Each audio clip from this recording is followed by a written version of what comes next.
It's game day in College Station. Fans line the streets to watch the team walk by. It's a great experience. Leading the team is head coach Jimbo Fisher. This is a great family bond and all this. And his 13-year-old son, Ethan. It's just a feeling I've never had.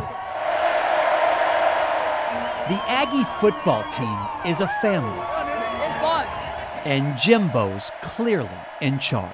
You got to push them, challenge them, and ride them. At the same time, when it's all over, you got to hug them and love them and tell them why you do it. And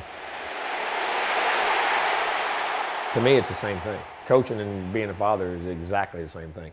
Off the field, Jimbo's just like most dads. Oh, that's from Ethan, right here. That's a book he made for me in school in 2015. I love Dad. His office is full of keepsakes. Here's our first Orange Bowl. There's Ethan there, the national championship in 2013. What a memory, huh? It really is.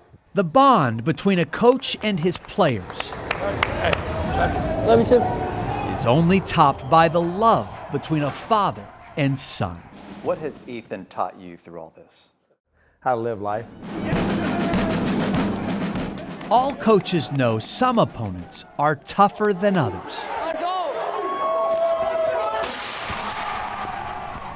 But Ethan's biggest battle isn't on a football field, and losing isn't an option. We have a chance, and we believe here, we are getting to where we can think we can beat this thing. Oh, I see him. I'm gonna go say hi. Jimbo's son Ethan has Fanconi anemia.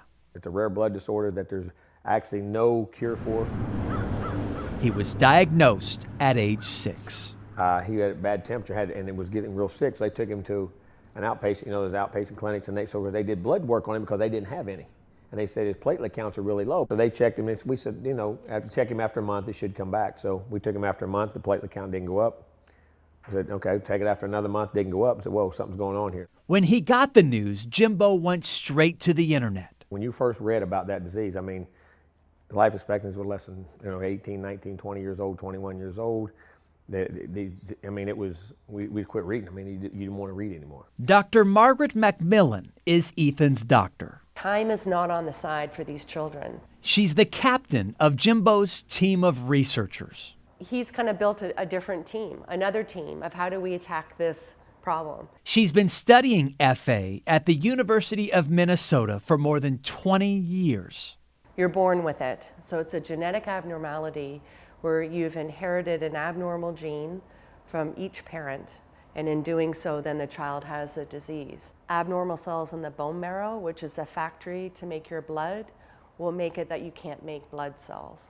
So in Fanconi anemia, patients can't repair their DNA properly, so they're more prone to making abnormal cells. Run, Damien, run. It makes Ethan 300,000 times more prone to cancer, and eventually he'll need a bone marrow transplant. I just want to briefly touch on some things, and first of all, thank everyone that's here. Unless Jimbo and his team What you give is hope. can raise enough money to break ground on revolutionary gene therapy. And then when they tell you your son, there's no cure. I didn't have that. On this night, Jimbo shared his son's story at a private fundraiser. Guys, thank you so much for this. His ex-wife and Ethan joined in through a live video. Is it amazing? Almost 200 some people here. It's an amazing time. We're having a good time. This event raised more than $150,000. Where would your research be without Kids First Fund? Way behind. Jimbo knows the pain of a rare diagnosis. It's like I say, God puts you in a position for a reason sometimes. What's your biggest fear? I fear that you don't get it in time, or you can't do enough to raise enough money and get the research to the doctors to be able to get them to be able to do what they do. And he won't stop fighting until there's a cure. Fear does two things to you. It either cripples you or it motivates you. Because that's what coaches And it put things in perspective. and dads do. You can make a difference, and I don't think there's anything greater than saving a life. Chris Gutierrez, NBC5.